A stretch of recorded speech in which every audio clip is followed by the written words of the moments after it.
Uba Renik ding do tongkar no yalam ke HSPDP ulo ang sarkar kan pet balada ka ILP ke Treikam kanam Ktah pat ka Kam Shang Pyrthei ulo ang rup ginong Shang Pyrthei kin yo wan light lo chani umentri ke sarkar lapan power ke jing songkhia halor ke jing patslam ke sarkar bandrai ei halor ka ILP ka balong kamat ba ke HSPDP ka bu ha kamat Treikam jukaseng ha ka por election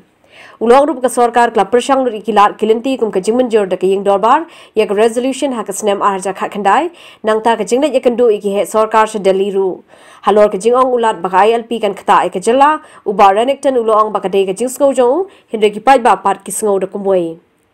Our manifesto speaks that even during the election we have expressed in the manifesto that we want ILP to be implemented in the state of Meghalaya. So, I'm not happy, of course, but as I said that, of course, this government that we are working together has done its best by passing the resolution, and I think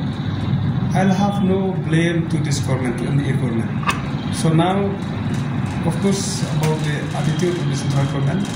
of course, I'm concerned, but I think, let's see in the days to come what can we do.